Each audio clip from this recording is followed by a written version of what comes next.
Sometimes heroes don't wear uniforms. They sit quietly among us, unnoticed, forgotten, until fate calls their name once more. When a single dad in seat 12F whispered a call sign the world thought was lost, every pilot in the sky stopped breathing. And what happened next would echo across the heavens. Before we begin, if stories of courage, kindness, and redemption speak to your heart, we'd be honored to have you join our channel Soul Moment Story. Subscribe, stay with us, and let these true-to-spirit tales remind you that quiet heroes still walk among us. Now let's begin. A single dad sat quietly in seat 12F until the F-22 Squadron heard the call sign, Titan 1. The morning light poured gently through the oval windows of Flight 1847, painting thin bands of gold across the cabin. Passengers settled into their seats, the murmur of voices blending with the soft hum of the engines. To anyone else, it was just another routine flight from Omaha to Richmond, another quiet morning above the clouds. But for the man in seat 12F, it wasn't routine at all. Thomas Knox sat with his arms crossed, eyes fixed on the sky outside. His green flight jacket faded, and worn at the cuffs stood out among the crisp shirts and business suits. On his lap rested a small, neatly wrapped box, a pair of children's sneakers, size 3 white with pink laces, a birthday gift for his daughter Kate. He had promised her he'd be home by evening. No more broken promises, Dad, she had said over the phone last night, her voice soft, innocent. He smiled at the memory, though it hurt a little. There had been too many broken promises over the years, too many nights when duty had come before family. A flight attendant walked by, giving him a polite nod. Thomas returned it faintly, his posture calm, but his eyes carried a distance that only men who have seen too much sky and fire can hold. The scars beneath his sleeves, the faint mark near his wrist, those were silent souvenirs from another life. Across the aisle, Lieutenant Commander Nora Drake noticed him. She was dressed in her white Navy service uniform collar, perfectly pressed ribbons aligned.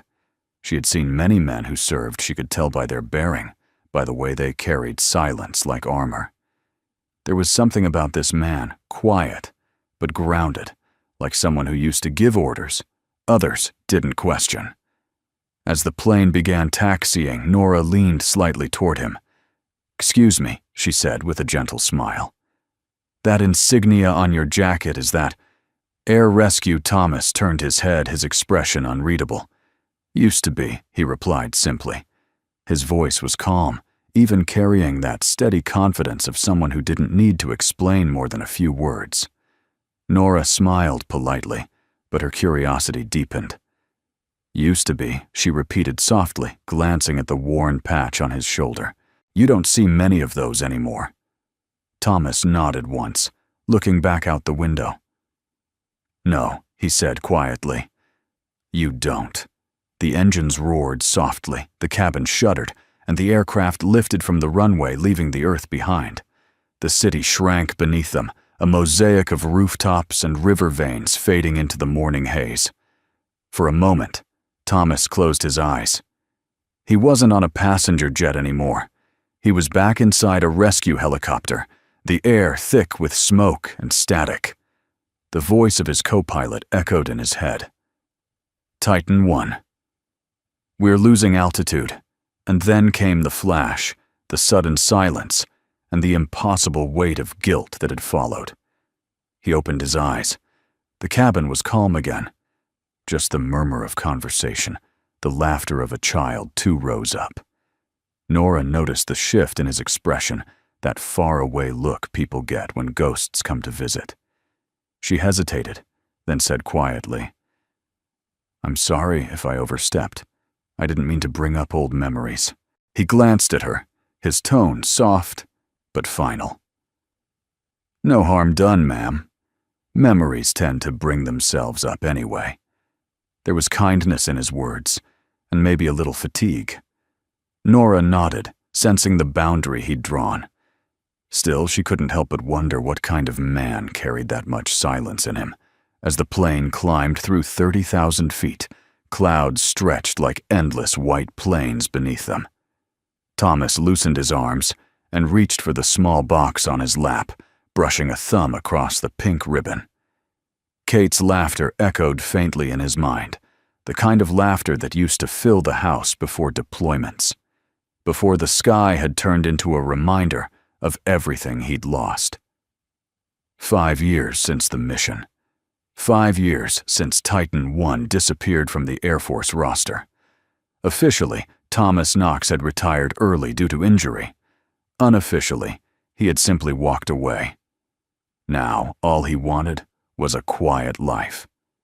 Fixing engines, coaching Little League, watching his daughter grow up without the sound of rotor blades haunting their evenings. The captain's voice came over the intercom, calm and measured. "Ladies and gentlemen, we've reached cruising altitude. Sit back, relax, and enjoy your flight." Thomas leaned his head against the window, the hum of the engine steady beneath him. For the first time in a long while, he felt a hint of peace. Outside, the sky stretched wide, and forgiving a shade of blue that belonged to no one. Then faintly he saw them. 3 contrails slicing across the horizon in perfect formation, F-22 Raptors, sleek and silver, gliding with effortless grace. His breath caught. Even after all these years, that silhouette still stirred something inside him, pride, sorrow, and a longing he couldn't quite name. Nora followed his gaze, curious. "Beautiful, aren't they?" she said. He nodded. "They are." "Must feel incredible to fly something like that," she added with a smile. Thomas's eyes softened, but his voice remained quiet. "It does, until you realize what it costs." She tilted her head. "What it costs." He turned back to her, offering a faint, almost apologetic smile. "The view's breathtaking, but every sky has its ghosts." The words lingered between them, simple but heavy. The rest of the cabin carried on unaware. Coffee was served, conversations resumed. But Nora's curiosity deepened. Something about this man, this Thomas Knox, didn't fit the picture of a quiet passenger on a domestic flight. When she looked closer, she saw the faint imprint of a flight badge, once sewn over his heart. And beneath it, just visible through the worn fabric, the faded outline of a call sign, Titan I. She didn't know it yet, but before the day was over, that name would echo across the sky again, and the quiet man in seat 12F would remind an entire squadron what real courage looked like. The engines whispered a steady rhythm as Flight 1847 cut across the pale morning sky. Most passengers had drifted into the quiet rhythm of travel, reading, sleeping, scrolling through phones. But Thomas Knox sat still, eyes half closed, as the drone of the engines began to blur into something else, the deep, pulsing thrum of rotor blades from another lifetime. It began, like it always did, a flicker of sound. Then the smell of burning fuel, the roar of chaos. The memory came uninvited, as vivid as the day it happened. 5 years ago, Afghanistan's eastern range. The night sky was lit not by stars, but by fire. His Pave Hawk helicopter call sign Titan I circled low over a canyon scarred with smoke. The team on the ground was pinned down. His co-pilot Miller shouted through the static. "We've got 2 survivors at the beacon. LZ's too hot." Thomas's voice had been calm, unshaken, always calm when everything else wasn't. "We go anyway." They went in. He remembered the sound of bullets hitting the fuselage, the warning alarms screaming, the smell of hydraulic fluid leaking into the cabin. He remembered the faces of the men they lifted from the dust, one conscious, one limp, and then the explosion. The helicopter jerked violently. A flash. Fire swallowed the night. He came to hours later in a field hospital. Lungs burned, ears ringing, Miller gone. They told him the mission was over. They told him he was lucky to be alive. But Thomas had never believed in luck. He believed in promises, and he had broken too many that night. He blinked back to the present, breathing out slowly. The clouds outside glowed white and endless, but to him, they looked like smoke rising again from the mountains. Nora Drake noticed the change in his breathing. Shallow, measured, as if he were pacing his mind through something heavy. She wanted to say something, but her instincts as an officer told her to wait. People who carry ghosts need silence more than sympathy. A faint ding of the seatbelt sign pulled Thomas back. He turned slightly, grounding himself in the hum of the cabin, in the rhythm of life moving on around him. The pilot's voice came through. Ladies and gentlemen, we're currently flying over Iowa airspace. Weather ahead looks clear. Clear skies. The irony almost made him smile. Thomas shifted slightly in his seat, the small gift box still resting on his lap. His reflection in the window stared back, older, quieter, but still a man who once carried lives in his hands. He ran his thumb over the worn edge of the flight patch on his sleeve, the fabric soft from time. A child's laughter broke through the silence. 2 rows ahead, a little boy was showing his mother a toy airplane making whooshing sounds. The sound struck something deep in Thomas, a fragile reminder of Kate, his daughter, and the way she used to stand on the porch waving a toy helicopter as he left for deployments. He smiled faintly, remembering her last words before he left the service. "Promise you'll come back and never leave again, Daddy." He had promised. He had meant it. But the sky never forgets its pilots, and sometimes it calls them back in ways they don't expect.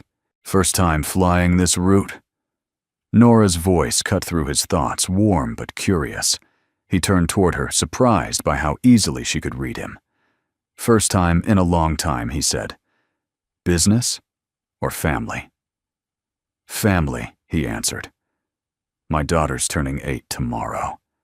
"That's sweet," she said, smiling. "I'm sure she's proud of you."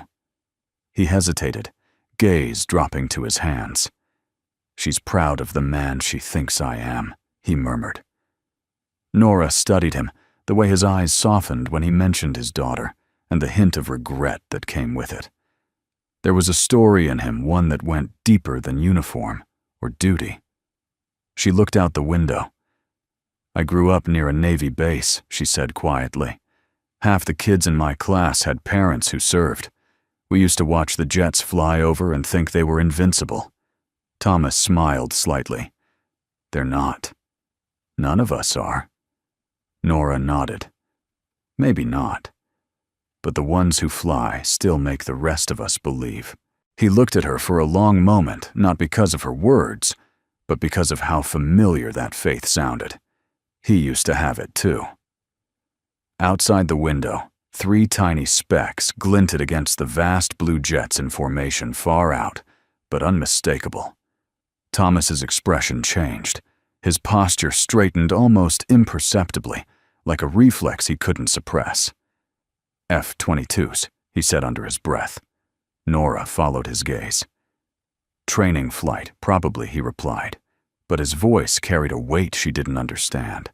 He could tell from the vapor trail's tight formation, low altitude. Not training. He'd flown enough to know the difference between a drill and a patrol. A strange ache crept into his chest. Those jets were more than machines. They were memories sculpted in titanium. He'd watched too many friends fly those wings and never return. He remembered Kevin Hartley, the young pilot he'd mentored years ago, reckless, brilliant, always smiling under the helmet. Kevin had idolized him once, called him the man who could land a bird on a whisper. Thomas wondered where Kevin was now. Still flying, probably. Still believing his old commander had died a hero. If only he knew the truth, that heroes don't die in battle. Sometimes they live on in silence, pretending the world has forgotten them. The intercom crackled softly. "Ladies and gentlemen, we might experience a bit of turbulence as we pass through a high-pressure zone. Please keep your seatbelts fastened." The plane trembled slightly. Passengers adjusted their seats, some gripping armrests.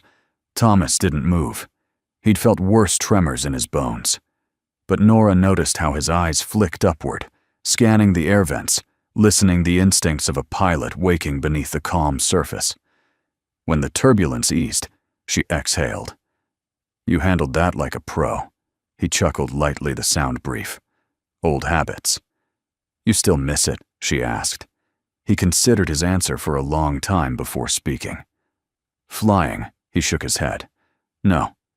But I miss what it felt like to matter." The words hung between them, honest, unguarded, the kind of truth that only slips out when someone stops pretending to be fine. Nora didn't reply. There was nothing to fix. She simply nodded, a quiet gesture of understanding that meant more than words. Thomas turned back to the window.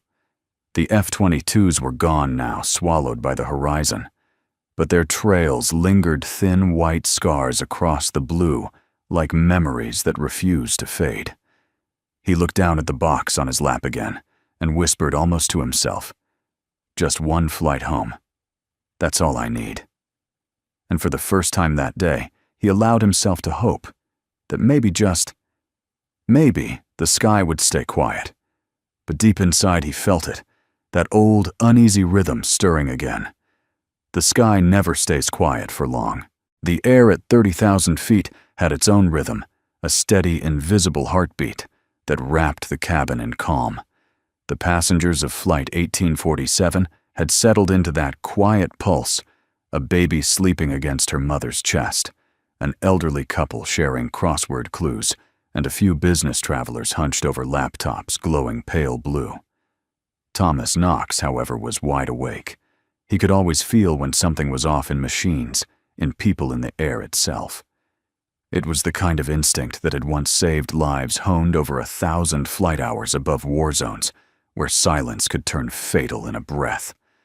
He rubbed the scar on his wrist unconsciously, a small faded mark, but one that still burned when his nerves picked up what others couldn't.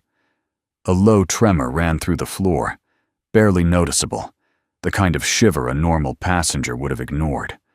But Thomas's eyes snapped open. He listened, not to the passengers, not to the engines, to the rhythm beneath it, something not right. The hum dipped for a second, then came a soft thump. He glanced toward the ceiling vents. The airflow stuttered twice before resuming. Nora Drake, seated beside him, looked up too. "What was that?" she asked, a trace of concern in her tone. Probably nothing, Thomas said, though his voice had tightened. Another vibration rolled underfoot, stronger this time. Luggage bins rattled softly. Across the aisle, a man removed his headphones, frowning. Then the seatbelt sign blinked on. "Ladies and gentlemen," came the captain's calm but strained voice. "We're experiencing some turbulence ahead. Please remain seated." Thomas felt his pulse slow, paradoxically, the calm that came before every storm. He wasn't hearing turbulence. This was mechanical. A pulse mismatch between engine thrust and cabin pressure. "Not turbulence," he murmured. Nora turned to him. "What do you mean?" He didn't answer right away. He was listening again, counting the rhythm of the hums and dips, the micro-pauses in the air conditioning vents. His mind mapped the sound like a diagram. "I flew enough to know the difference," he finally said. "That's not turbulence. That's a loss in cabin pressurization control." Nora's expression sharpened. She had trained in naval aeronautics. She knew what that meant, but her voice stayed even. "You're sure?" He nodded once, not completely, but close enough. A sharp metallic ping echoed through the cabin. The lights flickered once briefly. A child began to cry somewhere in the back. Then came the captain again, his tone this time less smooth. "Flight attendants, please take your seats. We're troubleshooting a minor systems alert." Thomas closed his eyes, breathing slow and even. A system alert at altitude wasn't always dangerous, but pressure loss wasn't something you fixed with a reboot. If the outflow valve malfunctioned or the bleed air system failed, the cabin could depressurize in minutes. He turned to Nora. "They'll level off soon. Try to keep calm." Nora frowned. "You seem to know a lot about what they'll do." He gave her a faint, tired smile. Old habit. I used to sit in that seat. Before she could ask what he meant, the plane lurched not violently, but enough for drinks to spill and hearts to skip. Oxygen masks didn't drop, but passengers began to murmur nervously. Thomas's hands clenched against the armrest. The tremor in his chest wasn't fear. It was memory. The kind that drags you back into the cockpit the way a scent or sound reawakens an old wound. He was back in that last rescue flight, alarms, wailing hydraulic pressure, failing Miller, shouting coordinates, and his hands gripping the stick as everything fell apart. The noise in his skull was identical, a low mechanical whine, the prelude to disaster. He inhaled, forcing himself into the present. Different plane, different mission. No one dies today. Nora looked at him again, sensing the tension behind his stillness. "You're not just some retired pilot, are you?" she asked quietly. He gave a half smile that didn't reach his eyes. Retired enough. Before she could press further, the intercom crackled again, this time with a faint distortion, static bleeding into the captain's words. "Ladies and gentlemen, we're working with air traffic control to diagnose a possible electrical fluctuation. Please stay seated." The message cut out mid-sentence. Passengers began to whisper, restless. A baby started to wail. The flight attendants moved quickly, their practiced smiles beginning to falter. Nora leaned close, lowering her voice. "Electrical issues. Could that cause depends where it starts?" Thomas interrupted gently. "But if it's the pressurization system that's the air cycle machine, lose that, and oxygen balance starts to drop." Nora's heartbeat quickened. How long would that take? He looked toward the ceiling, calculating, remembering. At this altitude, maybe 10 minutes before symptoms start. She exhaled sharply, trying not to glance at the other passengers. And if the captain doesn't notice? "Oh, he's noticed," Thomas said softly. "He's just trying to keep everyone calm." Outside, the clouds stretched endless and white. But beneath that calm surface, the aircraft trembled again. Subtle, rhythmic, like a warning heartbeat. Thomas reached down, unbuckling his seatbelt slowly. "What are you doing?" Nora asked. "I need to speak with the crew. They won't let you into the cockpit." Maybe not. His voice was quiet, but there was something unyielding in it, a tone Nora recognized instantly. Command. The kind of voice you only earn after giving life or death orders. Before she could respond, a flight attendant appeared, walking briskly down the aisle, her smile stretched thin. Thomas caught her wrist lightly as she passed. "You've lost air pressure, haven't you?" Her eyes widened, startled. "Sir, please stay seated." "I'm not trying to cause panic," he said calmly. "But you're dropping altitude to stabilize. The cabin sensors are fluctuating. If the backup fails, you'll need manual override." The attendant blinked, stammering.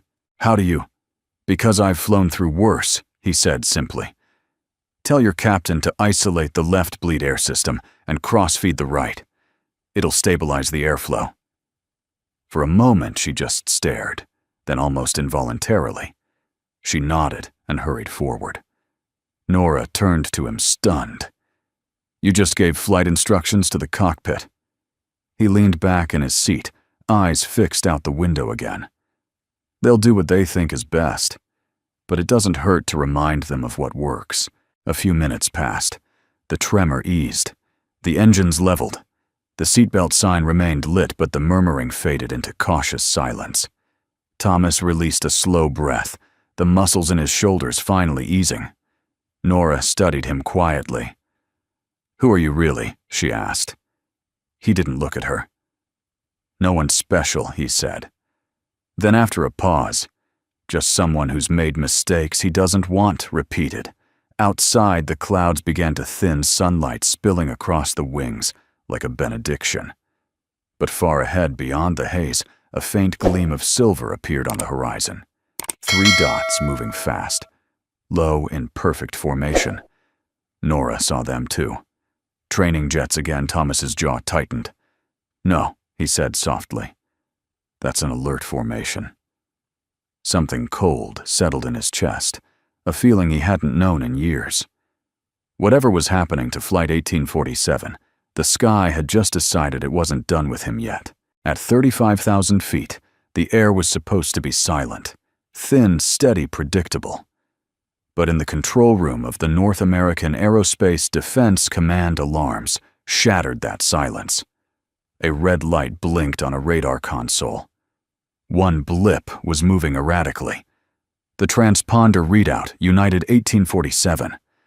Possible depressurization, a technician called out. Civilian jet altitude dropped from 350 to 320. No response to secondary ping. Colonel Hastings turned sharply, his coffee sloshing over the rim of the mug. "Confirm that. Is this a hijack signal?" "No, sir. Squawk is normal. But we're reading irregular cabin pressure. Could be equipment failure. Or could be worse," Hastings muttered, tapping his earpiece. "Get me the nearest air patrol in that sector." The room filled with clipped voices and clicking keyboards. The blue glow of monitors painted the officers' faces with cold urgency. 60 miles west in the stratosphere above Nebraska, 3 F-22 Raptors sliced through the clouds, sunlight gleaming along their sleek silver spines. In the cockpit of the lead jet, Captain Kevin Hartley hummed an old Leonard Skynyrd tune over the comms, a habit that drove his wingmen crazy, but somehow kept him sharp. "Raptor 1 to control," he said, voice calm but playful. "Beautiful morning for a patrol. What's with the sudden ping static?" Then NORAD's controller came through her voice, taut. "Raptor 1, divert course to coordinates grid 792. Possible civilian emergency. Maintain eyes on. You are cleared for intercept assist." Kevin's grin faded. "Copy that, control. Civilian type Boeing 737 United Airlines. Transponder code 1847. He straightened in his seat. Acknowledged. En route. Beside him, his wingmen. Raptor 2 and 3 banked hard to follow. The formation cut through the air like knives, contrails curling behind them. Kevin didn't know yet why the mission felt different, but something in the tone of command told him this wasn't routine. Back in the cabin of Flight 1847, passengers were beginning to whisper again. The turbulence had eased, but the tension hadn't. The air felt charged, heavier than before. Nora Drake glanced out the window and froze. "Mr. Knox," she whispered. "You might want to see this." Thomas leaned slightly, eyes narrowing. Far-off sunlight flashed against metal, 3 shapes small but distinct, closing fast. "F-22s, he said under his breath. "You're joking." No, his voice was calm, but a muscle in his jaw flexed. "They're not on training patrol anymore. That's an intercept vector." The intercom crackled again, faint and static-filled. The captain's voice came through more controlled than before. "Ladies and gentlemen, air traffic control has cleared us for priority routing due to technical difficulties. There's no cause for alarm." Thomas exhaled quietly. They called it in. He knew what came next. The Air Force would scramble jets to escort the aircraft, both for safety and for verification. But what he didn't expect came a few minutes later. A low ping echoed from somewhere near the cockpit. Not an airline sound. A military frequency had slipped onto the channel. Then a voice filtered, but sharp, broke through. "United 1847, this is Raptor 1. NORAD requests confirmation of all cockpit personnel. Repeat, confirm status of crew." The cabin fell utterly silent. Some passengers looked around confused. A few laughed nervously, thinking it was some strange in-flight announcement. But Thomas's expression hardened. That tone, clipped, commanding military, was unmistakable. Nora stared at him. "They're talking to us, aren't they?" He nodded once. Another voice cut through this, one female, calm but insistent. United 1847, please respond. This frequency is restricted to military communication. The flight attendants exchanged panicked glances. One hurried forward to the cockpit, fumbling with the service phone. Moments later, the voice returned louder this time, as if bleeding through overlapping channels. United 1847, we are detecting a prior military call sign registered to your passenger manifest. Name Thomas Knox. Repeat call sign Titan 1. Request immediate verification. It felt as if the oxygen had been sucked from the cabin. Heads turned. Dozens of eyes found their way to seat 12F. Nora's mouth parted, eyes wide in disbelief. Titan 1, she whispered. Thomas didn't move. His pulse stayed steady. But behind his stillness, something ancient stirred, an instinct that hadn't awakened in 5 years. The name echoed again over the channel, firm and clear. This is Raptor 1 requesting confirmation. Does Titan 1 copy? Passengers murmured, confusion spreading like ripples. The flight attendant stood frozen mid-aisle. Thomas inhaled slowly, then reached for the armrest phone beside him. His fingers hovered over the receiver for a moment, a pause that felt eternal. Then he picked it up. His voice, when it came, was quiet, but unmistakably firm. Raptor 1, this is Titan 1. Copy loud and clear. The cabin went dead still. Not a breath, not a whisper. Outside, the F-22 formation adjusted instantly, banking into position. The radio crackled again, and this time Kevin's voice broke through. Titan 1. Sir, is that really you? Thomas's eyes softened at the sound of that voice, still breathing. Hartley, he said, the ghost of a smile tugging at his lips. You've done well. In the NORAD command room, officers froze mid-movement. The radar tech turned to the colonel, pale. Sir, he just answered. Titan 1 is alive. Colonel Hastings leaned forward, disbelief in his tone. After 5 years off the grid, he's on that plane, the technician whispered. Back aboard the jet, Nora could hardly process what she'd just heard. Around her, passengers were whispering in awe and confusion. The quiet man beside her, the one who had smiled politely and spoken so little, was suddenly someone else entirely. Who are you? She whispered. Thomas set the receiver down, gently meeting her gaze with steady eyes. Someone who should have stayed forgotten. Outside, the raptors drew closer, their wingtips glinting like silver blades. One tilted slightly, a gesture of recognition, of respect. Kevin's voice came back over the radio, firm but emotional. Command confirms you're on board, sir. Standing by for orders. Thomas closed his eyes for a brief second. The years, the silence, the regret, all of it condensed into one deep breath. When he opened them again, the look in his eyes had changed. Gone was the quiet mechanic returning home. In his place sat the pilot, the Air Force once called the Guardian of the Sky. He spoke calmly into the intercom one last time. Raptor Squadron.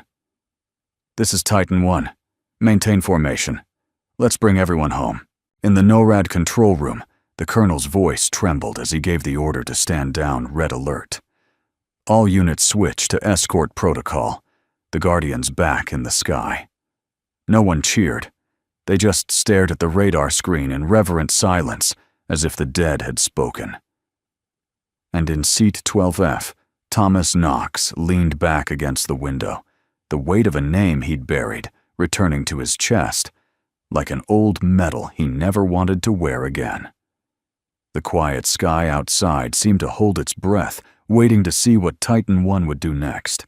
The hum of the aircraft seemed to stop the moment his voice echoed through the speaker. Raptor Squadron.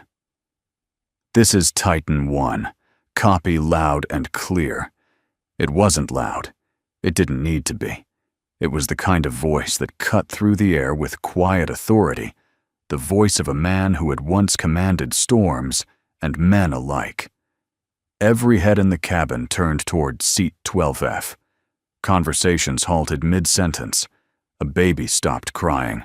Even the engines seemed to hush, as if the entire sky itself were listening. Nora Drake's breath caught in her throat. She had spent years in the Navy surrounded by decorated officers, but never had she felt such a shift in energy, a tangible gravity pulling every heartbeat toward the man beside her. A flight attendant, pale but composed, whispered into the cabin phone. He's talking to them. He's really talking to them. Outside, 3 F-22 Raptors glided closer, wings slicing the wind like blades. In the cockpit of the lead jet, Captain Kevin Hartley could barely process what he was hearing. Titan 1. Alive, he whispered into his helmet mic. His wingman responded stunned. That's impossible. They said he went down during Titan rescue. Kevin's throat tightened. No, he didn't die. He vanished. And now here he was on a commercial jet sitting among civilians, speaking like he'd never left the sky. Kevin pressed the comm. Command confirming direct voice verification. Thomas Knox. Repeat, Titan 1 is alive. NORAD erupted in cheers and disbelief. Somewhere in the background, Colonel Hastings's voice cracked with emotion. Bring that man home safely, Captain.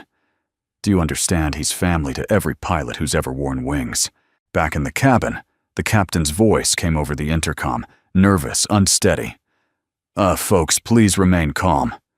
We're, working with the Air Force to ensure your safety. Everything is under control. But control was exactly what Thomas now exuded. Calm, steady, commanding. He placed the phone back into its cradle and leaned back. His breathing was, even though his heart thundered quietly beneath the green fabric of his jacket. Nora stared at him. You just called in a military formation from Seat 12F, she said incredulously. He smiled faintly. Old habits die hard. I think half the people on this plane just realized who you are. He sighed, glancing around the cabin. Passengers were whispering, pointing subtly. A few reached for their phones, but no one dared record. There was something sacred about the stillness, as though they all knew this wasn't just a headline moment. It was history replaying itself in real time. The cockpit door opened suddenly. The co-pilot, Naomi Torres, stepped out, her face pale but resolute. She scanned the aisle until her eyes found Thomas. Sir, she said. Lowering her voice, the control tower just rerouted us. They said the Air Force is assuming escort authority. Who are you? Thomas met her gaze evenly. Just someone who's been here before. Sir, with all due respect, she pressed, I need to know what's happening to my aircraft.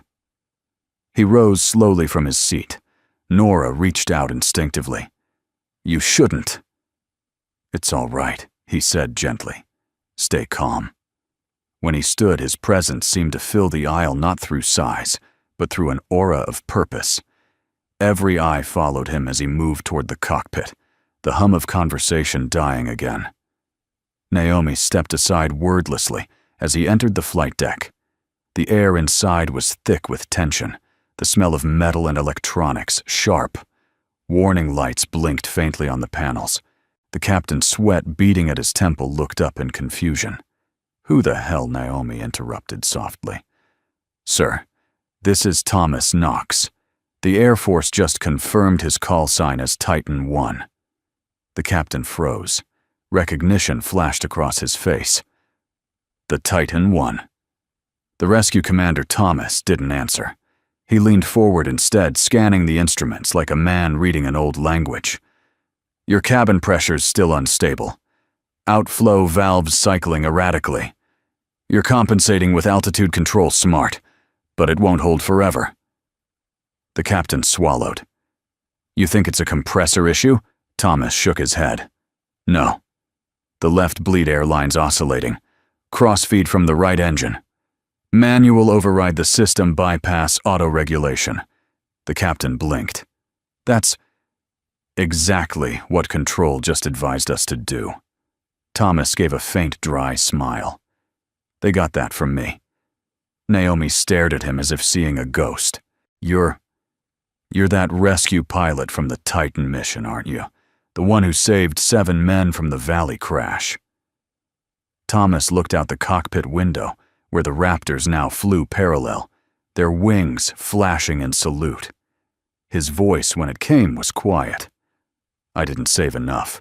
For a moment, no one spoke. Outside the cockpit, the passengers had pressed close to the windows, watching in awe as the F-22s danced in formation. A little boy tugged his mother's sleeve. "Mom, are those fighter jets protecting us?" His mother smiled through tears. "Yes, sweetheart. I think they are." Nora sat perfectly still, hands clasped together, her gaze fixed on the cockpit door. In her chest, pride and disbelief swirled into something she couldn't name. The man she'd mistaken for a quiet, weary father was commanding the sky again, with nothing but his voice. Inside the cockpit, the radio crackled with new instructions. Titan 1. This is Raptor 1. Control requests your assistance coordinating descent. You have full tactical clearance. Thomas hesitated. "You're the flight commander now, Kevin. You don't need my orders." Kevin's voice came back raw with emotion. "Sir, with respect, we all still fly because of you." Thomas's grip on the yoke tightened. The past came flooding back the fire. The crash, Miller's last words. "We're not going to make it, boss." He steadied his breath. "All right, Raptor 1. Maintain grid pattern, mirror our descent. Keep visual contact. Copy that, Titan 1. Naomi watched as he spoke into the comms, his every word composed, deliberate. The tremor in her hands eased. "You've done this before," she whispered. He gave a small, bittersweet smile. "Too many times." Outside, the F-22's adjusted one, dipping its wings slightly in salute. Inside, Thomas's voice carried through the intercom again, calm and sure. "Ladies and gentlemen, this is Thomas Knox. We've had a small system issue, but we're under escort now. Everything will be fine. Please stay seated and trust the crew. We're bringing you home." The words weren't dramatic, but they had weight. Something in the tone, humble, resolute, made every soul on board believe him. When he returned to his seat, Nora looked up at him, her eyes shining with awe. "You just spoke to the Air Force like you never left it." Thomas leaned back, glancing out the window, where sunlight glinted off the Raptor's wings. "I never really did," he said quietly. "Some parts of you the sky never gives back." And as the 3 silver jets guided the wounded airliner toward safety, every passenger aboard Flight 1847 sat in reverent silence for the man who had once fallen from the heavens and now somehow was lifting them through it again. The cockpit of Flight 1847 had never felt so small.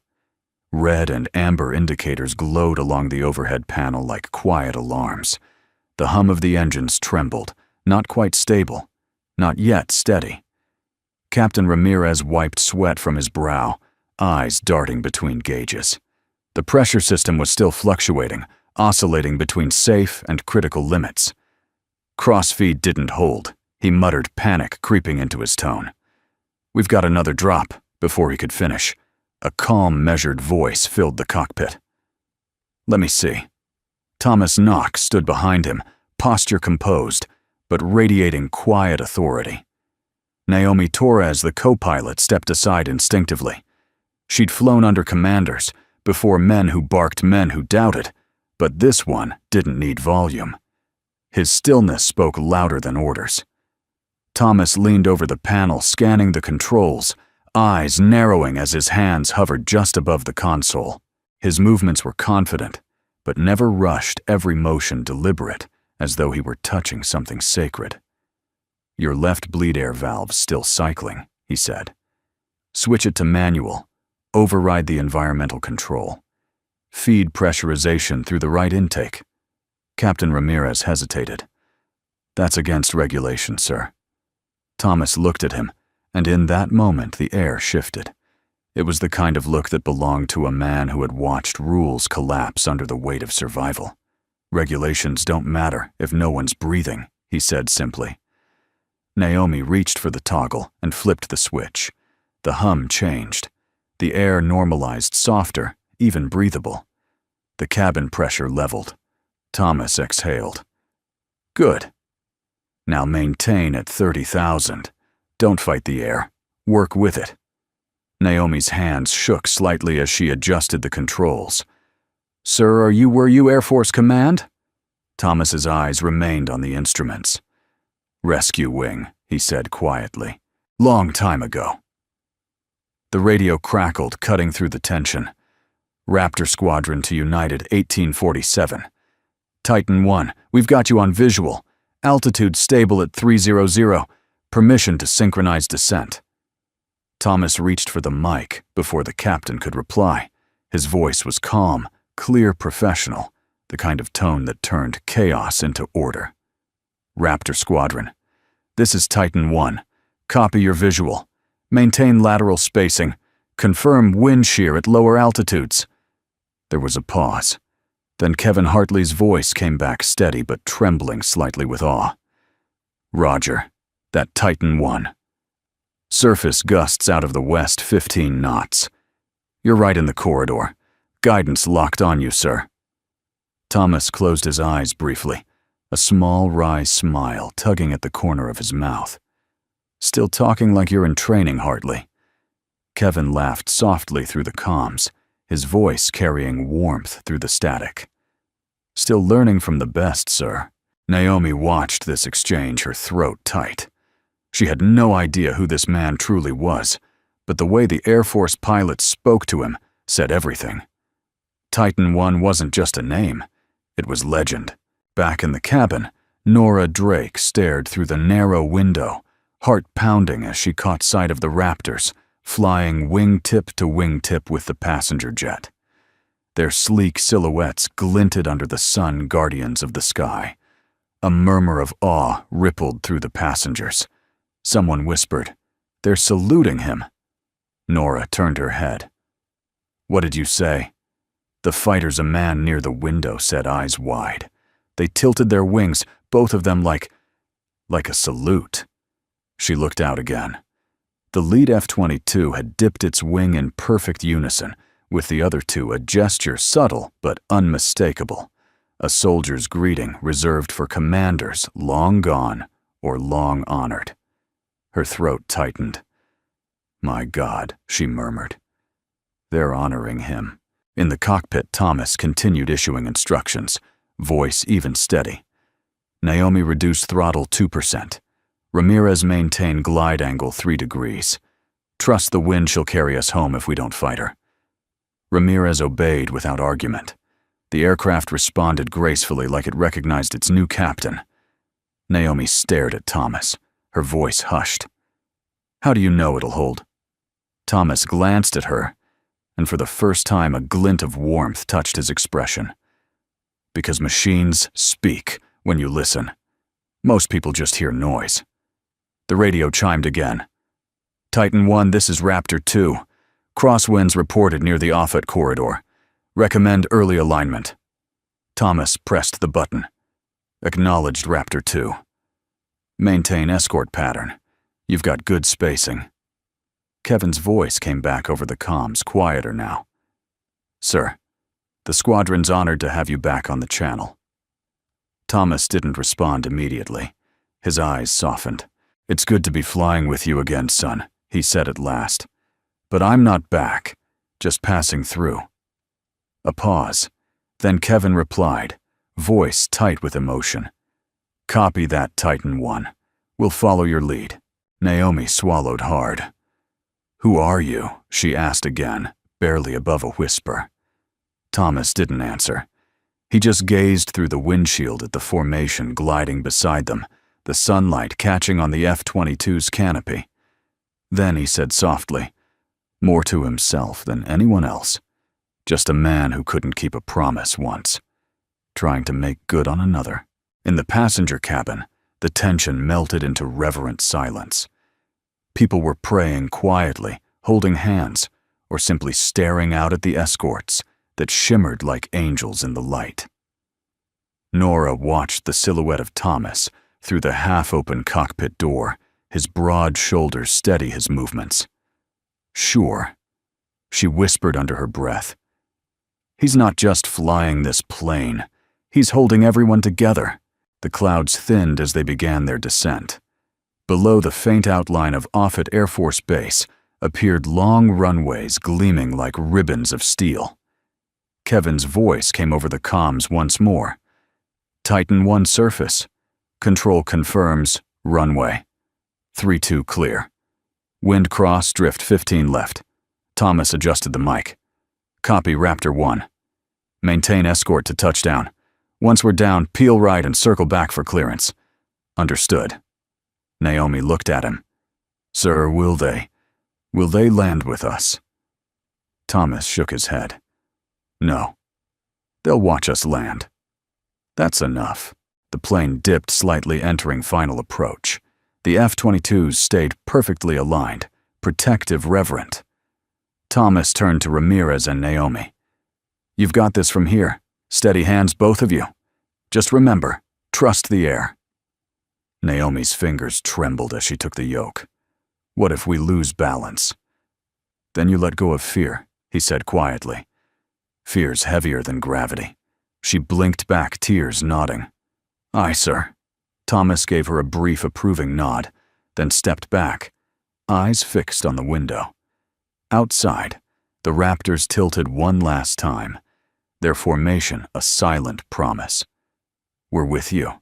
In the cabin, Nora felt the shift as the nose dipped slightly.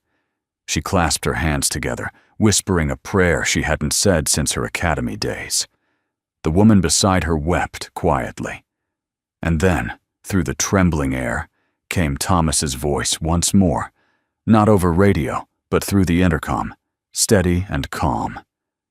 Ladies and gentlemen, this is Titan 1 again. We'll be touching down soon. Stay seated. Look outside. That's the sound of courage keeping you safe. Nora closed her eyes, a tear escaping down her cheek. Outside, 3 F-22s shimmered in the sunlight, an honor guard escorting not a war hero, but a father trying to keep a promise. And somewhere between earth and heaven, Thomas Knox felt something break open in his chest. Not fear, not pride, but peace. For the first time in years, he wasn't falling from the sky. He was coming home. The first thing Thomas noticed was the silence. Not the calm kind, but the tense, waiting silence that lived between the ticking seconds of decision. The aircraft had leveled at 30,000 feet, stabilized for now. But Thomas knew that peace at altitude was a fragile illusion. It never lasted long.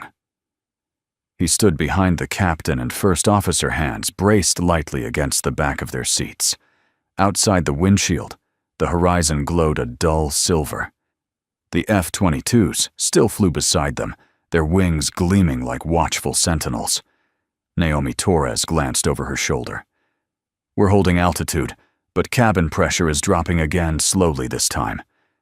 Thomas nodded. The backup valves seizing. Metal fatigue. Keep her steady. Captain Ramirez adjusted the trim, his voice tight. We'll lose pressurization completely if we stay up here much longer. Thomas met his eyes. Then we don't stay. Ramirez swallowed. Descent at this speed could overheat the compressors. We'd lose thrust balance. Thomas's tone was steady, almost quiet, but it carried the weight of finality. It's either that or we lose oxygen. The captain didn't argue, he just nodded. Thomas reached for the comm. Raptor Squadron Titan 1. We're starting controlled descent. Request wind pattern data below flight level 250. Kevin Hartley's voice came back instantly clipped, but composed. Roger. That Titan 1. Current shear vector 20 degrees west. Moderate turbulence below 20,000. We'll clear a path for you. Copy, Raptor 1, Thomas said. Keep your spacing tight. Don't let anyone drift. Outside, the Raptors adjusted immediately, 3 silver arrows forming a guard around the wounded jet. In the cabin, passengers clutched armrests and rosaries as the plane tilted downward.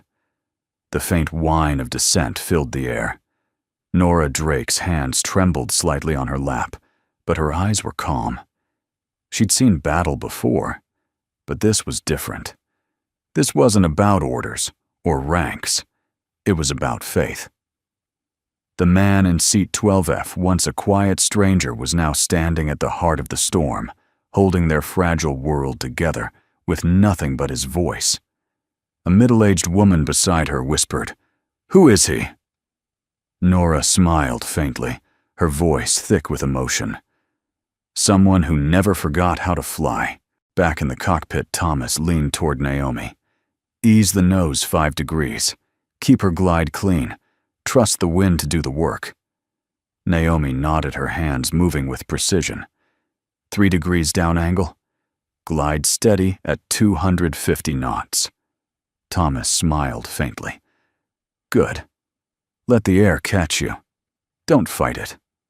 Outside, the clouds broke apart like pulled cotton, revealing streaks of sunlight and shadow. The descent angle was steep but smooth, a glide, not a fall. The aircraft trembled again, a low vibration through the deck. Ramirez muttered under his breath. "Come on, girl, stay with us." Thomas's voice was calm. "She will." He checked the horizon line. His instincts told him everything: barometric pressure angle, wind shear. Pilots learned to read the air like scripture. He could feel the plane's heartbeat. And right now, it was scared. At 27,000 feet, the left engine sputtered, once, then steadied. Naomi's voice cracked slightly. Engine pressures fluctuating again. Thomas placed a hand gently on her shoulder. "Don't chase it. Adjust the mixture flow 2% right." She obeyed. The vibration eased. He gave her a nod. "That's it. Don't overcorrect.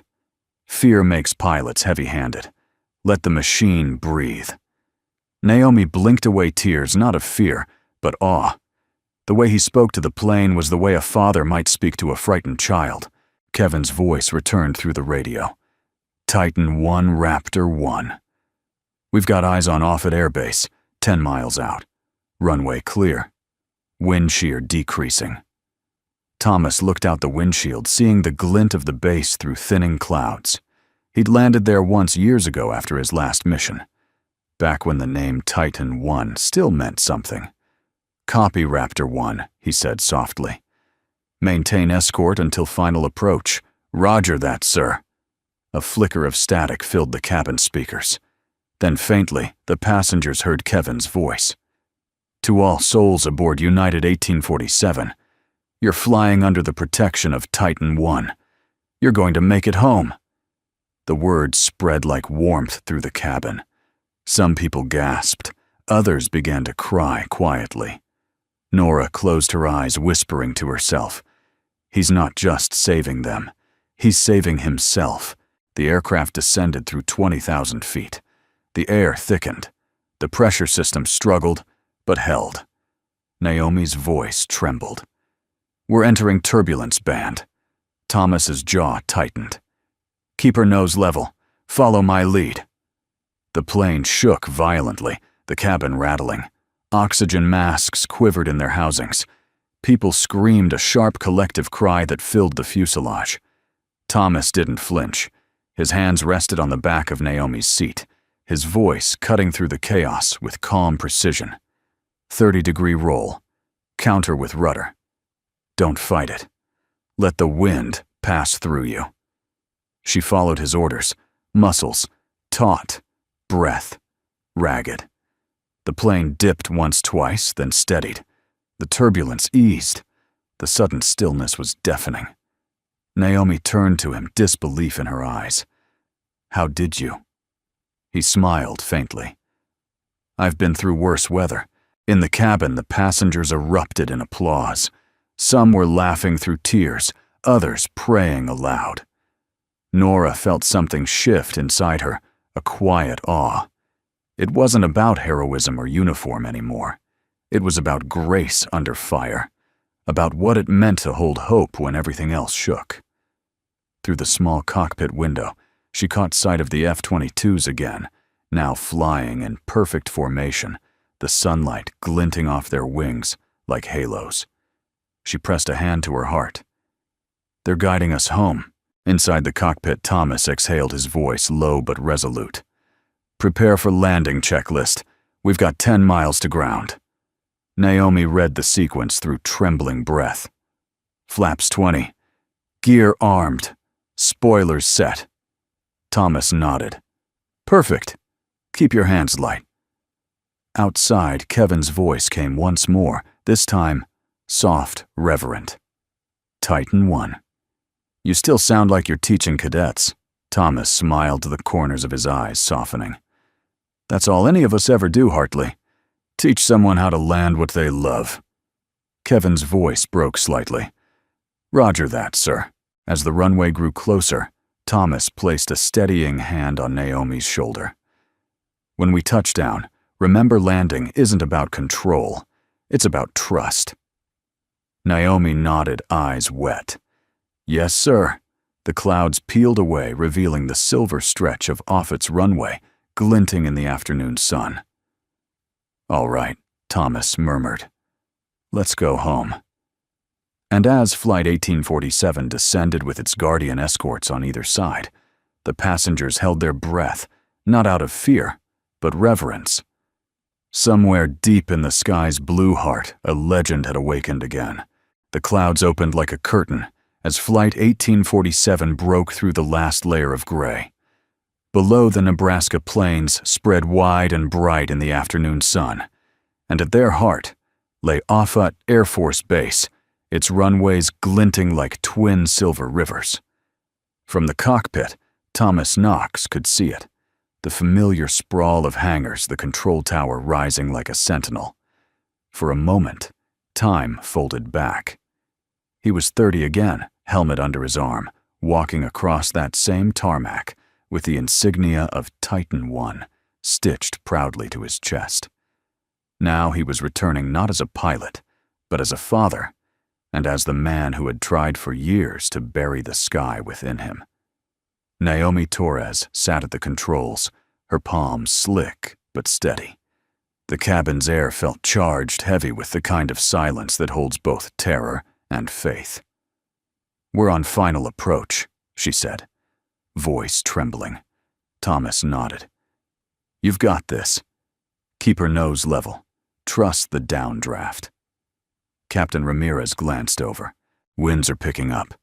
We're getting cross-drift from the west. Thomas leaned closer to the window. The line of F-22s flanking them had begun to adjust their formation tight as a fist. Through the radio, Kevin Hartley's calm voice filled the cockpit. Titan 1. This is Raptor 1. Crosswind 15 left gusts unpredictable. We'll shield your descent path. Thomas smiled faintly.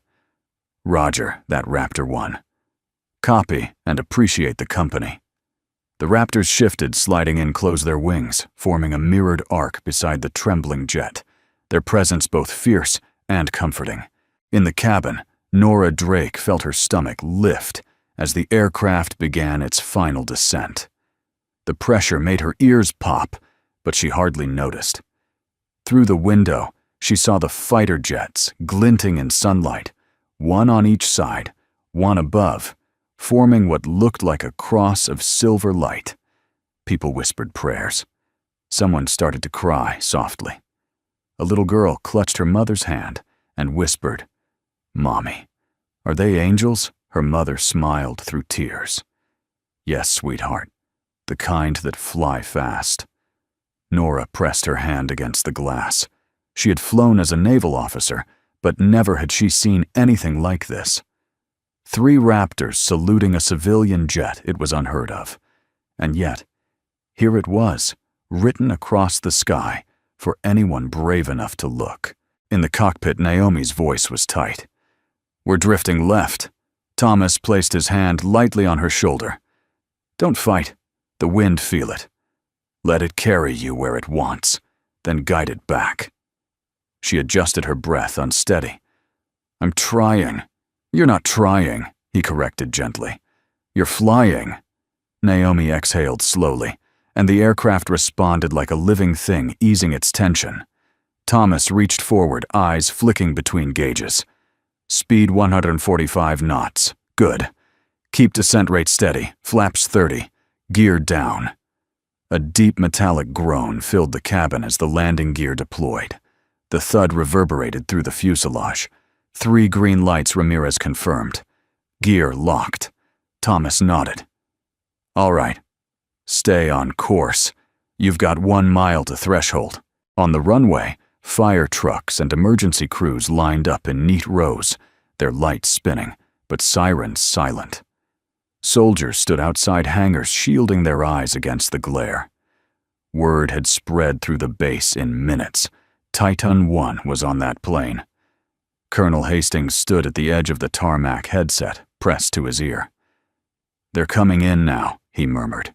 His throat tightened as the dots grew larger in the sky. "Bring him home." Back in the cockpit, Naomi's voice cracked. Crosswinds surging. "We're drifting again." Thomas's voice remained calm. "Don't oversteer. Ease the yoke. Feel her weight." The plane wobbled slightly, then steadied.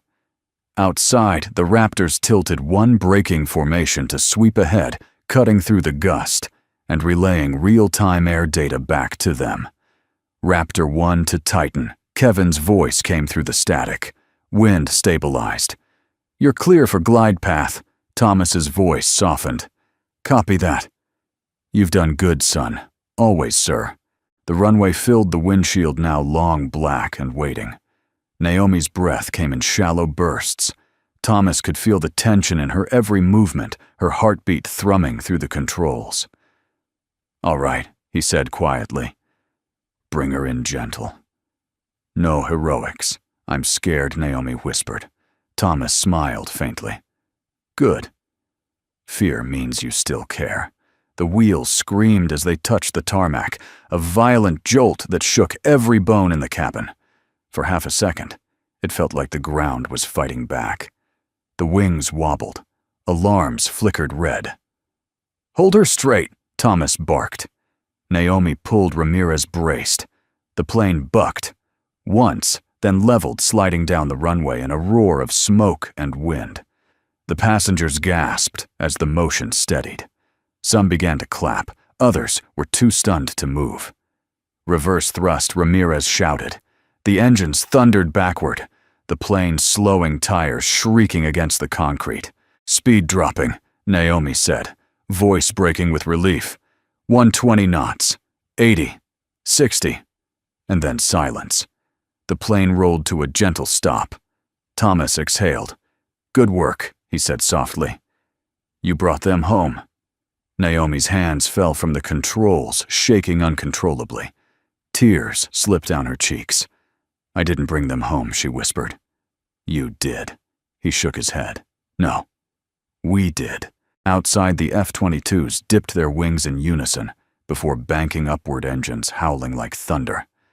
They ascended into the sunlight, circling once over the runway before breaking formation, a gesture of salute and farewell. From the terminal windows and the base hangars, hundreds of personnel watched in silence.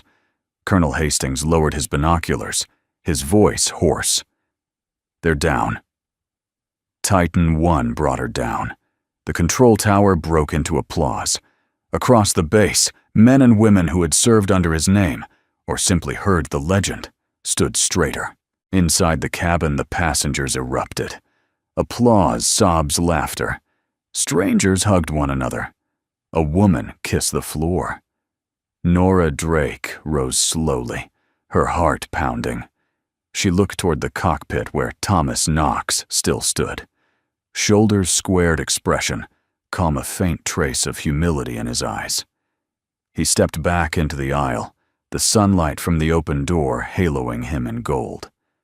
For a moment, no one spoke. Then a young soldier seated near the back stood and saluted. The gesture spread row by row until the entire cabin was on its feet, hands pressed to hearts or foreheads. Thomas froze, overwhelmed. His eyes softened, then glistened. He raised his hand slightly, not a full salute, but enough. A silent thank you. Nora's voice trembled as she whispered to herself, "The guardian of the sky." Thomas looked at her, and for the first time since the flight began, he smiled a real, unguarded smile. Outside, the wind swept across the runway, carrying the faint echo of jet engines and the memory of a name that refused to die. Titan 1 had come home. The cabin door hissed open with a long exhale of pressurized air, releasing the heavy scent of adrenaline metal and survival. For a long moment, no one moved. The world outside, sunlight pouring onto the runway of Offutt Air Force Base, felt impossibly bright after the storm they had just lived through. Thomas Knox stood near the cockpit motionless. His hands rested loosely at his sides, his chest rising and falling in slow, deliberate breaths. Behind him, the passengers had gone utterly silent again. No applause this time, just reverence. Nora Drake was among the first to stand. Her throat was tight, her heart still pounding. She watched him from a few rows back, struck by how composed he was. No victory grin, just a triumphant gesture. Just quiet.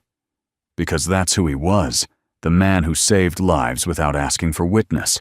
Outside, a figure in a flight suit approached the plane helmet tucked under his arm. Captain Kevin Hartley, his boots striking the tarmac in sharp, echoing steps. The wind whipped at his suit as he stopped 20 feet from the aircraft and looked up. Behind him, the 3 F-22 Raptors had parked in perfect alignment. The afternoon sun turned their canopies into sheets of gold. Then, in unison, all 3 pilots stood in their open cockpits and saluted. The sight rippled through the entire base. Ground crews paused. Mechanics wiped grease from their hands and stared. Soldiers exiting hangars froze in place, realizing what they were seeing. A man thought dead. A legend was standing in the open doorway of a civilian aircraft bathed in light. Inside the cabin, a murmur began to spread, soft but powerful. They're saluting him. A woman began to weep. A young boy pressed his face to the window, whispering, "Mom, are they doing that for him?" His mother nodded, eyes glistening. "Yes, sweetheart. For him." Nora's breath caught as she saw Thomas step forward into the sunlight. The wind tousled his long hair, the old flight jacket fluttering slightly against his frame. For a moment, he looked every bit the man she imagined from the stories, Titan 1, the guardian of the sky. Kevin Hartley came to attention, eyes fixed on him. Permission to speak freely. Sir Thomas nodded once. Always, Captain. Kevin's voice cracked as he said it. "Welcome home, Titan 1.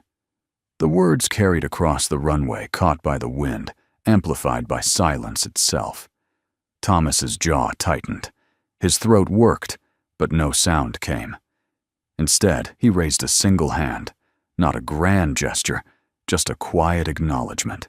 And with that, something broke open across the field. Every pilot, mechanic, and soldier within sight stood and saluted. From the tower to the hangar bay, from the fire trucks to the runway lights, hundreds of hands rose to their foreheads. Even those too far to see him knew.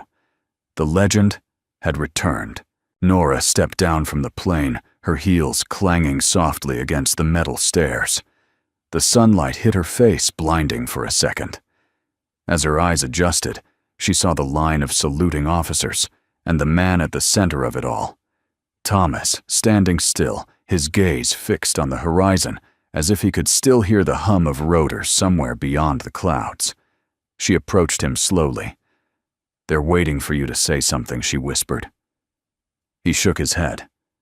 "They've already said it." Nora looked at him. Really looked.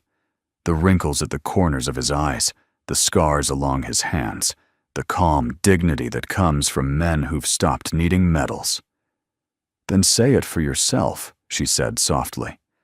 He took a breath, long and deliberate. "You don't talk to the sky," he murmured. "You listen to it." Kevin stepped closer, his helmet under his arm. "Sir, they'll want to debrief you." The command center, Thomas smiled faintly. "They've already had enough of me." "You saved 200 lives today," Kevin said. "You should let them thank you." Thomas looked at the man, younger, still burning with the kind of fire he used to carry. "You'll learn something, Captain," he said quietly. "The best kind of thanks is silence." Kevin blinked back the sting in his eyes, then extended his hand. Thomas took it firmly. For a heartbeat, 2 generations of pilots stood connected, one at the beginning of his legend, one at the end of it. The crowd behind them began to move, passengers emerging from the plane, mothers holding children, strangers hugging strangers. A few Air Force medics guided elderly passengers down the steps. Naomi Torres, the co-pilot, walked up beside Thomas. Her face was streaked with tears, but she smiled. "You knew exactly what to do," she said. He shook his head. "No. The air knew. I just listened." She gave a watery laugh. "I hope you realize they'll talk about this forever." Thomas smiled faintly. "They always talk. Then they forget. That's how the world keeps turning." Nora turned as a gust of wind swept across the runway, carrying the faint sound of rotors, not real ones, but echoes of memory. She watched Thomas stare into the distance, his eyes soft, unfocused. "You're thinking about your last flight," she said gently. He nodded. "About the ones who didn't make it home." "You did." He gave her a small, almost apologetic smile. "Eventually." For a moment, neither spoke. Then Nora asked, "Why did you stop flying?" He looked at the sky, the Raptors now circling once more in formation above them. "Because I thought the sky had taken everything it could from me." He paused. Turns out it was just waiting to give something back. Nora swallowed hard, her eyes glistening. From the control tower, Colonel Hastings lowered his binoculars, his voice hoarse with emotion. "Open the comms. I want this recorded." The air traffic officer complied, pressing the mic. Across the entire base, loudspeakers carried his words. "To all personnel, salute concluded." "Welcome home, Titan I." A final roar of engines answered him from above. The Raptors streaked upward, breaking into the clouds like arrows of light. Thomas looked up, watching them vanish into the sun. Then he turned to Nora. "You should go with the others," he said quietly. She shook her head. "Not yet." "Why? Because people like me spend their lives chasing heroes. Today I saw one land." Thomas's expression softened, a faint, weary smile. "I'm just a man who kept a promise. To your daughter." He nodded. "Always." The wind swept across the runway, again fluttering the American flag above the control tower. Thomas stood there for a moment. Longer, his hand resting lightly over the pocket that held the small gift box, the pair of pink-laced sneakers, waiting for a birthday that almost wasn't. He exhaled slowly, eyes lifting once more to the endless blue. For the first time in 5 years, the sky didn't look like something that had taken from him. It looked like something that had forgiven him.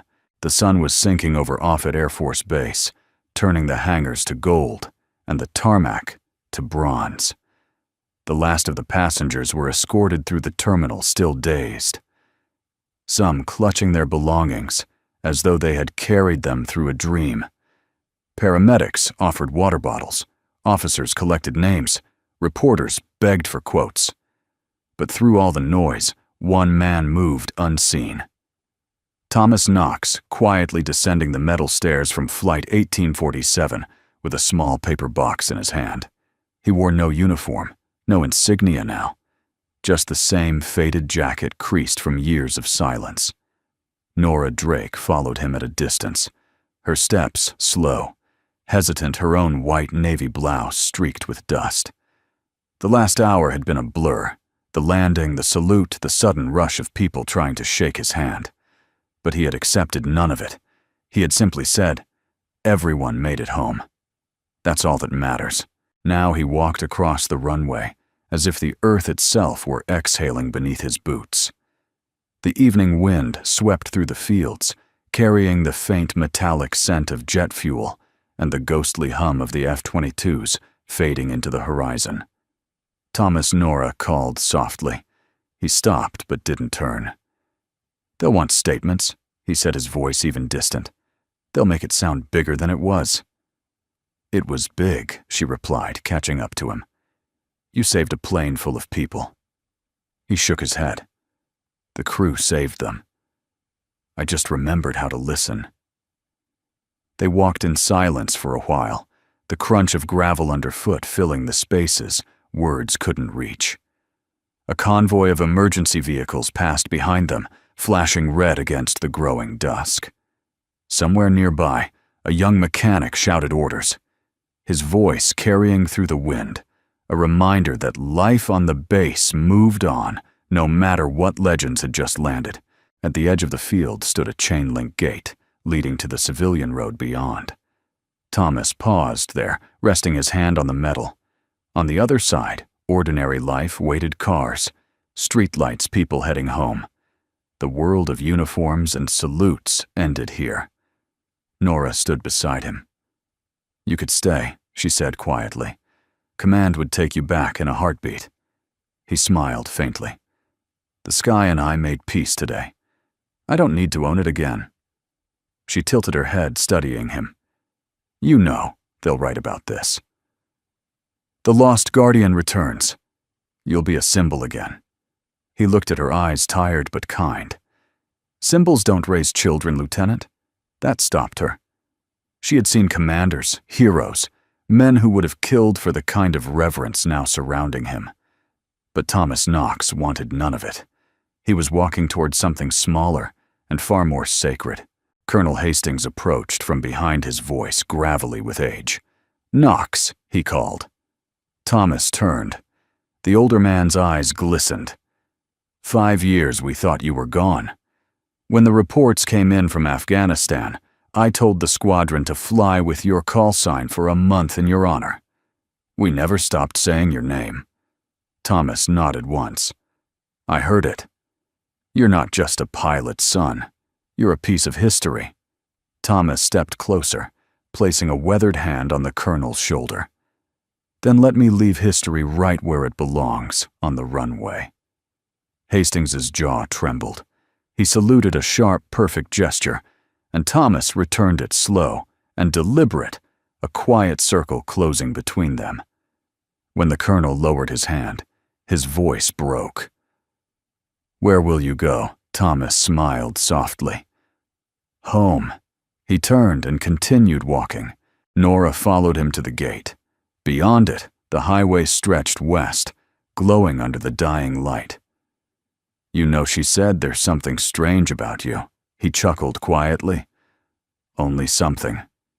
You spent years vanishing, and when you finally show up, you save an entire plane and walk away, like it was nothing." He looked down the road, eyes narrowing against the sunset. "When you've seen enough, lost survival starts to look like nothing." She didn't answer. Instead, she took a deep breath.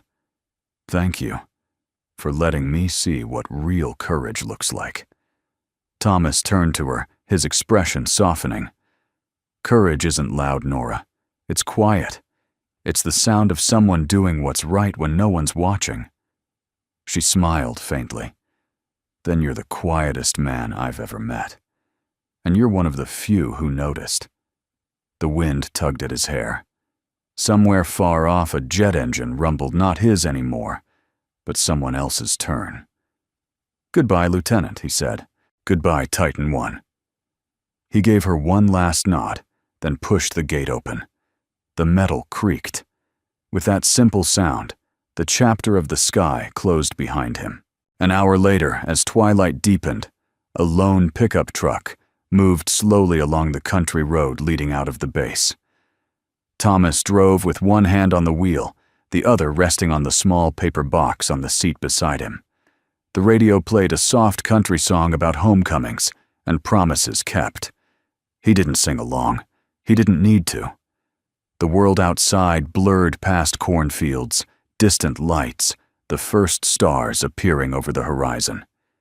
Each mile brought him closer to something that mattered more than all the medals and missions combined. At a red light, he rolled down the window. The air smelled of fresh rain and soil. For the first time in years, he let himself breathe deeply, not as a soldier, but as a man. He looked up at the night sky. Somewhere beyond it, the Raptors were already back in their hangars, pilots debriefing, engines cooling. The world was safe, at least for tonight. He whispered quietly. "Thank you, Miller," the name of the co-pilot he lost years ago. We finally landed. Then he pressed the accelerator and drove on. Back at Offutt, Nora stood alone near the runway lights, watching the last traces of his truck disappear into the distance. Around her, the base buzzed with renewed life, but she couldn't move yet. She looked up at the fading contrails above, now barely visible against the darkening blue.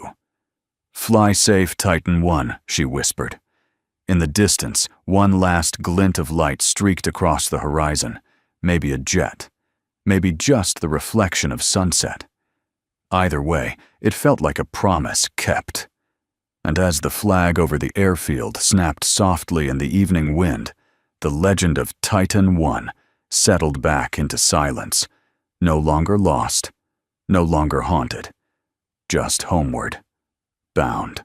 The next morning dawned gentle and clear over rural Virginia, the kind of morning that smelled of dew and wood smoke, where the fog drifted like silk between the trees.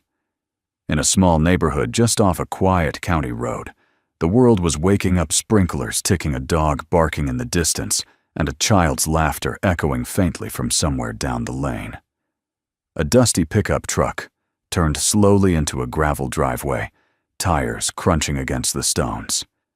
Inside sat Thomas Knox, his eyes weary but bright, a small white box resting on the passenger seat. He parked, cut the engine, and sat there for a moment, listening to the silence. Not the strained silence of altitude or memory, but the peaceful kind. He glanced at the porch light still glowing faintly, left on all night, the same one his daughter used to call her signal lamp. "So you can always find your way home, Daddy." His throat tightened. He reached for the paper box, holding it gently as if it were made of glass. Then, drawing a steady breath, he stepped out into the morning. The house was small white paint, slightly peeling the front yard, scattered with chalk drawings and an old bicycle lying on its side. Through the screen door came the faint hum of a cartoon and the scent of pancakes. He took one step onto the porch, and before he could knock, a voice shouted from inside, "Mom." "Someone's outside." The door flew open, and Kate Knox, 8 years old, with tangled hair and a pink nightgown, froze in the doorway. For a heartbeat, she just stared. Then her eyes widened, shimmering with disbelief. Dad Thomas's voice caught, but he managed a smile. "Hey, Peanut." Her little feet slapped against the wooden porch as she ran toward him, arms flung wide. He knelt just in time to catch her, the force of her hug nearly knocking him back. She buried her face into his neck, trembling. "You came home," she whispered. "You really came home." He closed his eyes, his arms tightening around her. "I promised, didn't I?" Inside, the morning sunlight streamed through the curtains, painting everything in gold. Thomas sat on the edge of the couch, Kate perched beside him, swinging her legs, her head resting against his shoulder. "I was scared last night," she said softly. "Mom said there was something on the news, a plane in trouble." Thomas hesitated, choosing his words carefully. "Yeah, there was. But a lot of good people worked together to make sure everyone got home safe." "Were you one of them?" she asked, looking up at him with wide eyes. He smiled faintly. "I helped a little." Kate tilted her head. "They said someone named Titan I was on the plane. Is that you?" The question hung in the air, pure and piercing. Thomas looked into her face, the same blue eyes that once watched him leave for missions waving from the window. He brushed a strand of hair from her cheek and whispered, "It used to be." She frowned. "Used to be?" "Yeah," he said gently. "Titan I was who I had to be back then. Now I just want to be your dad." Kate considered this like a scientist weighing evidence, then nodded solemnly. "Okay. But Titan I still sounds cooler," he chuckled. "You think so, uh-huh?" She grinned. "But you can still be both."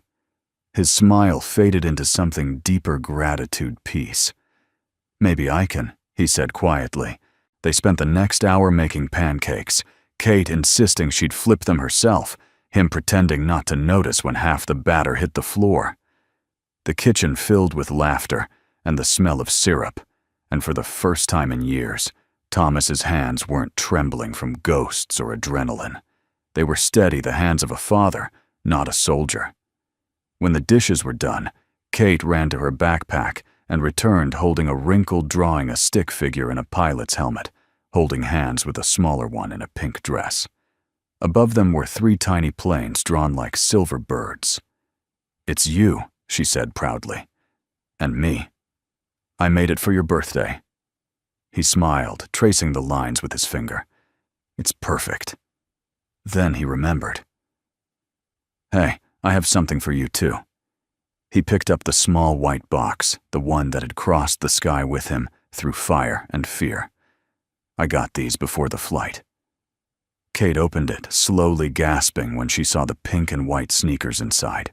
"They're for your race next week," he said softly. "So you can run faster than anyone." She hugged them to her chest. "They're perfect, Daddy. I love them." Thomas swallowed hard, his eyes glistening. "I'm glad, kiddo. You deserve them." Later that afternoon, when the sun had begun to dip and the cicadas started their steady song, Thomas stepped onto the porch alone. The air was warm, gentle, the kind of quiet that fills instead of empties. He looked out across the hills, where the sky stretched endlessly blue. On the wall beside him hung an old photograph in a wooden frame, himself in his flight suit helmet, tucked under his arm, smiling with his crew in front of their rescue helicopter. Across the top of the photo, written in faded marker, were 5 words: "Respect doesn't need a uniform." He reached up, brushing the dust from the glass. The faces in the photo, Miller Hartley. The others stared back at him. He whispered their names one by one, as if reciting a prayer. Then he smiled faintly. "We did it, boys." Everyone came home. Behind him, Kate's laughter rang out from the backyard as she chased a kite in the fading light. He turned, watching her, her little sneakers flashing pink as they caught the last rays of the sun. For a moment, he felt something stir, a whisper of wind, faint but familiar.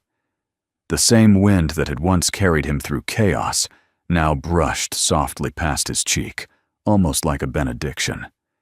He looked up at the sky, and in the distance, 3 faint contrails crossed the horizon, a formation so perfect it could only have been deliberate. Thomas stood there for a long time, hand shielding his eyes, a quiet smile curving his lips. He didn't salute this time. He didn't have to. Because sometimes the sky salutes you back. As dusk settled, he turned toward the open door, where Kate's laughter still filled the air. He called out, "Come on, Titan." Time for dinner." Her giggle floated through the air. "Coming, Daddy." Thomas lingered a second longer, looking once more at the endless horizon. The ghosts of his past were gone, now replaced by the sound of life, of home, of promise kept. When he stepped inside, closing the door behind him, the porch light flicked on automatically, a soft, steady glow against the dark. The same light that would always guide him home. And far above, fading in the violet sky, 3 contrails curved together, like threads of memory proof that true courage never disappears. It just learns to be quiet. We'd love to hear from you. Where in the world are you watching this story from? Share your thoughts, or just say hello in the comments below. Your words mean more than you know. If stories of quiet courage and second chances touch your heart, please consider subscribing to our channel, Soul Moment Story. Every week we bring you new tales of kindness, healing, and the hidden heroes among us. Thank you truly for spending your time with us today. Your presence here keeps these stories alive and reminds us that goodness still has an audience. Until next time, stay kind, stay hopeful, and keep your light shining.